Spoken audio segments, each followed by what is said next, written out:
Hi, this is HK Fanatic. Welcome to my quick consumer review of the Aftermath mp5j. As you can see, I bought this particular variant at Academy for approximately $90 plus tax. Now I've yet to take it out and actually test fire it and to make any comparison to the other airsoft guns I have, but according to the advertising on the box, it's capable of shooting up to 350 feet per second with 20 gram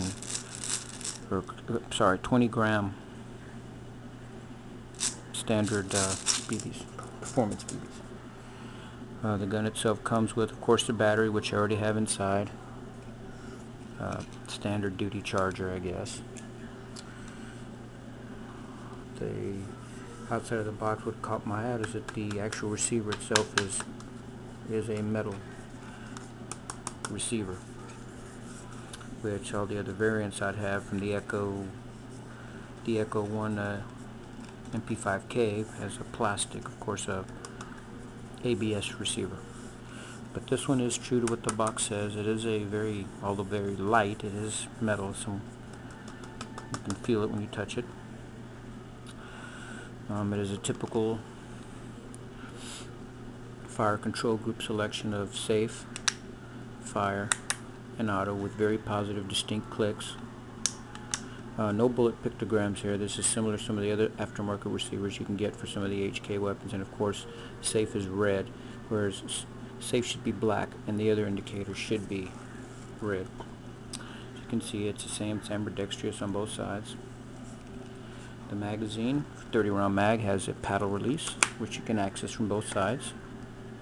Again, there's a good shot we can really see the metal in there, and of course there is a button release too for lefties to be able to reach up there and the crafting and detail isn't bad. The actual upper mounts for your aftermarket sight are not bad. I haven't mounted a red dot sight on there yet. I'll do that when I take it out to test fire it. It does have die cast rear sight and a complete metal front triple frame assembly. The barrel assembly is also metal, and it does have threads where you could actually reverse thread on or use the tri-lugs here for a tri-lug aftermarket type of airsoft silencer. I have one that popped on there with no problems. The actual sling lug is really sturdy. Charging handle, again, functional, as in the Marui model. I wouldn't recommend slapping it though, but you can if you feel desire to do so.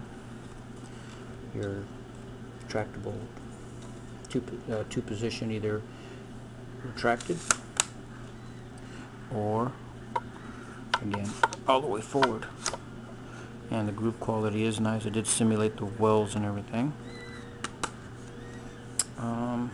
The battery is housed in the front grip right here. Freeze them, take this out. And now mine didn't come with a single 30 round magazine. It came with a, not to cut off the other part I was talking about, but it came with a dual magazine joined with a band connector and a cranking wheel on the bottom, typical high capacity magazine.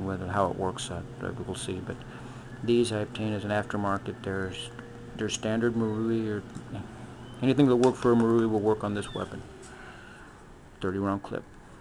You can buy them in pack bundles of 6 or 7, pretty cheap, and you usually get them for 20-30 bucks. Reliable. And when you have 35 rounds or 30 rounds, you run out. You have to keep track of your bullets. Change the battery. You have a front pin here, which you have to remove. This allows you to remove the grip, and as you can see, the battery sits right in the bottom of the housing with the odd cell forward.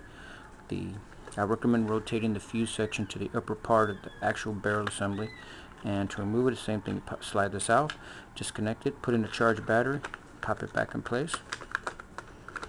Make sure you set it as far back as you can, because you want to make sure you clear your hop-up adjustment. Once you clear that, you snap it up into place. Take your pin, align your holes, as you can see, as well as you can, and pop it all the way through. I recommend placing the flat head, the actual engagement part of the pin, on whichever side you shoot from. If you're left like me, I put it on this side. So as you see, the detail is not bad. I like to take the actual lever door itself and paint it with a flat, almost camouflage green color, which resembles the actual bolt color on the real HKs. That's the next thing I'm going to do to this. But for now, this is the end of my first review for it. For my next review, we'll take it out, shoot it, and see how it actually performs. Till then.